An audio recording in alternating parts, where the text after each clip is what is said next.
Today I'm talking about the star Wormwood hitting the earth, what the book of Revelation says, and I'm interviewing Dr. Tom Horn, who has written the book The Messenger, and it is about Wormwood hitting the earth potentially in 2029, and he'll be giving you the details on that. And I'll also be answering your questions such as, what about all the recent UFO sightings? What does that mean? I'm Jim.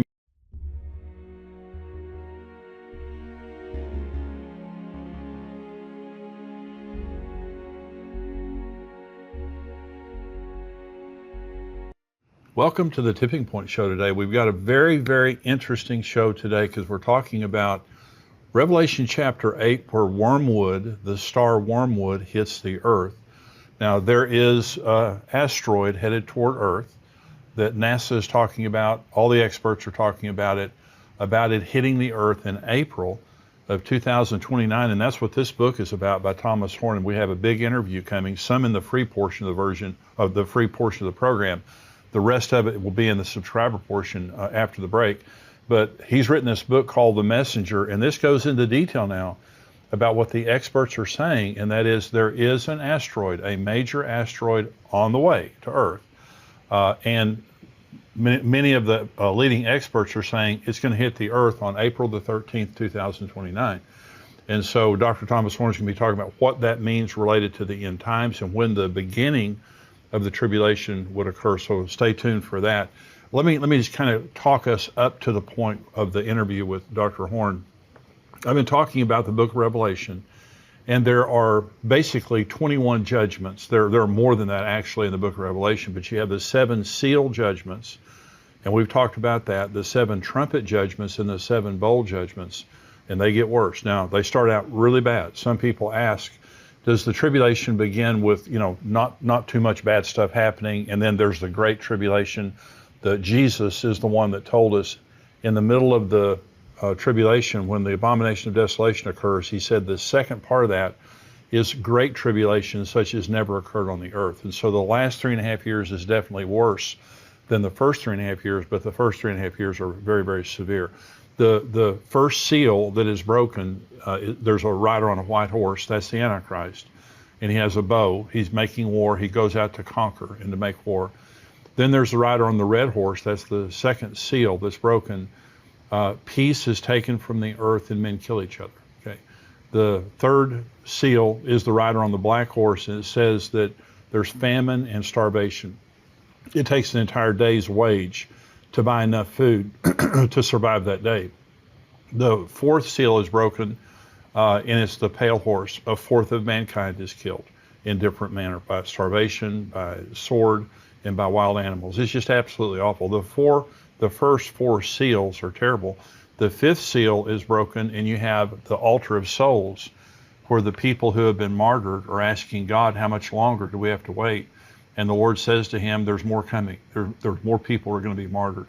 And so you need to wait a little bit longer. What that means is there's going to be mass martyrdom during the tribulation, the Antichrist killing people. Revelation 20 tells us about the people who have been beheaded because they would not worship the beast or take the mark of the beast. So this is mass martyrdom during the tribulation. When the 6th seal is broken, something very interesting happens. And this is kind of a preview of what we're talking about with Wormwood.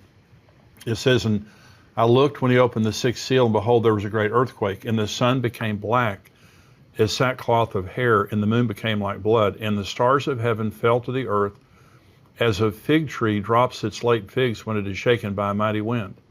Then the sky receded as a scroll when it is rolled up, and every mountain and island was moved out of its place. And the kings of the earth, the rich men, the mighty men, the commanders, every slave and every free man hid themselves in the caves and in the rocks of the mountains, and said to the mountains and rocks, fall on us and hide us from the face of him who sits on the throne and from the wrath of the Lamb. For the great day of his wrath has come, and who is able to stand? Well, I want to begin. This is talking about the sky growing black, and stars begin to drop like a fig tree drops its figs and all those things.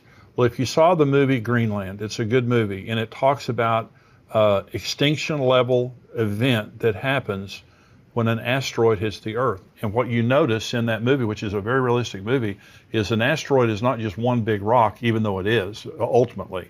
You have all of these stars, all of these parts of the rock hitting in waves.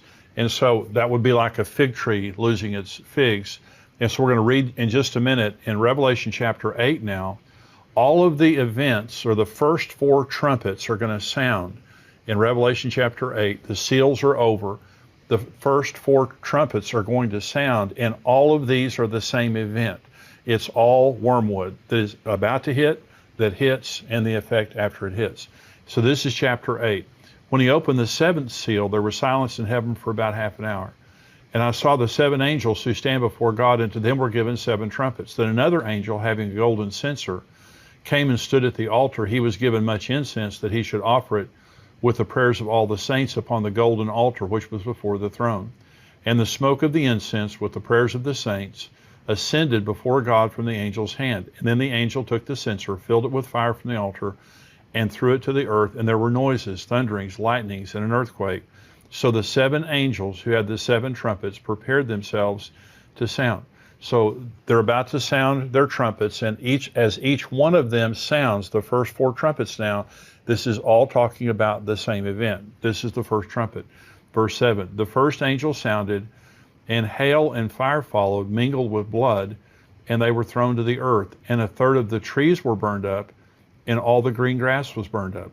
So now here comes this asteroid, and it begins to enter Earth's atmosphere. And what happens is the atmosphere becomes superheated. And so just like this star is coming, it's throwing off these parts of it that come in first. That's what it's talking about here. And then everything begins to get burned up. It begins to scorch the earth. Here's the second trumpet, same event. Then the second angel sounded, and something like a great mountain burning with fire was thrown into the sea. And a third of the sea became blood, and a third of the living creatures in the sea died, and a third of the ships were destroyed. Again, this is part of Wormwood. This is part of the asteroid that comes and it strikes the ocean. And when it does, it just devastates the ocean and the sea life in the ocean. Okay, here's the third trumpet. Then the third angel sounded, and a great star fell from heaven, burning like a torch, and it fell on a third of the rivers and a third of the springs of water. The name of the star is Wormwood. A third of the waters became wormwood, and many men died from the water because it was bitter. Now you notice that this is affecting a third of the earth. Now, that's a massive amount of geography that this is covering, both in the sea and on the land, and it's making the waters poisoned so that people die when they drink the waters. And now later in Revelation 16, all sea life dies, and all of the waters of the earth are either poisoned or become blood. So the judgment upon the waters is one of the great judgments now. But what you'll notice now in the trumpet judgments, and also or the seal judgments and the trumpet judgments, is it's partial. It's a fourth, it's a third, it's partial. When you get to the bowl judgments of later on in the book of Revelation, it's total. Everyone's affected by those judgments. And so this is the fourth trumpet. Then the fourth angel sounded, and a third of the sun was struck, a third of the moon, a third of the stars, so that a third of them were darkened. A third of the day did not shine, and likewise the night. And I looked, and I heard an angel flying through the midst of heaven, saying with a loud voice, Woe, woe, woe to the inhabitants of the earth, because the remaining blast of the trumpet of the 3 angels are about to sound. Let me go back now to the 6th seal and read you what I read you earlier. I looked when he opened the 6th seal, and behold, there was a great earthquake, and the sun became black as sackcloth of hair, and the moon became like blood. And the stars of heaven fell to the earth as a fig tree drops its late figs when it is shaken by a mighty wind. So both in the 6th seal and also here at the 4th trumpet, we're told that the sky grows black. That's exactly what happens when a meteor or an asteroid hits the earth. That magnitude of an asteroid, it throws up all the dust. There's all like Mount St. Helens or something like that. All this dust is thrown up into the atmosphere, and it becomes very dark or black. And so these judgments are describing one event. An asteroid is coming. It begins to superheat the earth, burn up all the green grass, all of that. Then it throws off a part of itself in the ocean. Then it hits the earth, and then the sky grows black. So the judgment of Wormwood is a severe judgment that causes great death, great harm. You can understand the level of panic. Now, Dr. Tom Horn is going to join us here, and he had a personal experience that he's going to talk about a dream that he experienced that then led him to the truth of Apophis. Now, Apophis is what NASA is calling the asteroid that it's on its way here. And there's some level of disagreement that you'll hear him talk about, that NASA is trying to deny that this is going to hit the Earth directly. You can imagine the panic that that would cause if everyone knew this was happening. And by the way, we have sent up a spaceship for the purpose of finding asteroids and trying to blow them up for the purpose of them not hitting the Earth. And so I personally believe that is in response to Apophis and what NASA is saying right here. So we're going to go right now to this interview by Dr. Tom.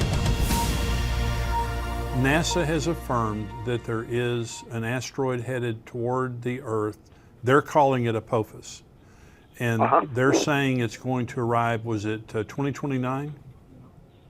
Yeah, Friday the 13th, April 2029. And you may have seen in recent weeks where they're reaffirming something they already did say, and I dealt with it in both the Wormwood prophecy as well as the new book, The Messenger, in which they're saying that while Apophis is going to make a very, very close miss of the Earth, they are saying that right now they're calling an all clear, saying that it's not going to impact the planet. Now, this is something that your listeners need to really pay attention to. There are numerous scientists that reacted to their most recent all clear, warning that the trajectory that they have made, their calculation of Apophis, is off by as much as 600,000 miles. Good. In fact, the mathematician Harry Lear, he implies that Apophis is going to crash into Earth in 8 years from now, and he even went so far as to send a letter to the President of the United States begging him to have the U.S. government scientists cross-check those calculations immediately, because he says that NASA's either playing a game with the trajectory stats, or they are just they're intentionally misleading the public. And then he ends his letter. Anybody can log online and read his letter. He ends that dispatch with this ominous admonition that he thinks we're already out of time anyway. But maybe if we got on it now, and I think behind the scenes they are on it now, I think it's part of the reason Space Force was formed, that they're trying to figure out how they might be able to mitigate this incoming event. But it's not just Lear. Nathan Myhrvold, who was the head of Microsoft, the science department for Microsoft for many years, he is consistently listed every year in the top 100 scientists in the world. And he recently wrote a peer-reviewed paper that I referred to in the books called An Empirical Examination of Wise, Neo-Wise Asteroid Analysis and Results, in which he not only refutes a lot of the data from NASA, he charges them outright with deliberately misreporting threats by these near-Earth objects and of behaving extremely deceptively with deliberate scientific misconduct. So in other words, he is saying this wasn't an accident on part. They are going out of their way to intentionally cover up very real, potentially imminent space threats, including Apophis. And then there's a video on YouTube that anybody can watch right now that's got the famous planetary scientist and the astrophysicist Neil deGrasse Tyson, very popular figure. And he says that on April 13, 2029, I'll quote, this is from the YouTube video, this is a quote, Apophis will come so close to Earth that it will dip below our orbiting communication satellites. It will be the largest, closest thing we have ever observed to come by Earth. The orbit we have for it now is uncertain because these things are hard to measure and hard to get an exact distance for, so we cannot tell you exactly what that trajectory will be. So, and this was the same thing that the astronomer from the Pentagon told me. He said it's absolutely baloney. Well, he used a different word that I won't use. But he said it's absolute baloney. He said you can't say that a stone as big as Apophis, and it's a monster, is going to come literally below the satellites, knock out some of the satellites, below the satellites that are in orbit around this planet, and yet say with any certitude, but no worry, it's not going to strike the planet. He said that's absolute baloney.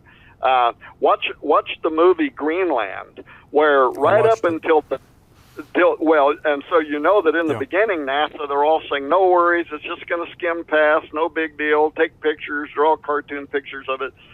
And then all of a sudden, everybody starts heading for cover.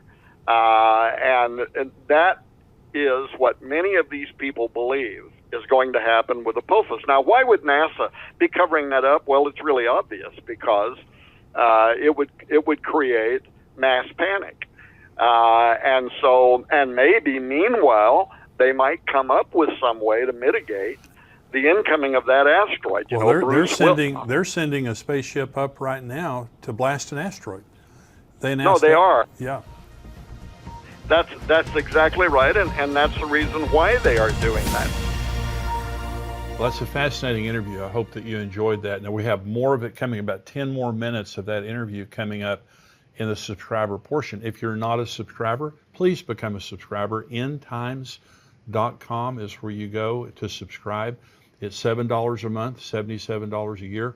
As a monthly subscriber, you get the first month for free. So if you want to just check it out, become a monthly subscriber. It's free for the first month. If you don't want to continue, fine. And if you do, that's great also. But become a subscriber. If you're not a subscriber, I'm going to say goodbye to you. If you are a subscriber, we're going to take a short break here, and we'll be back with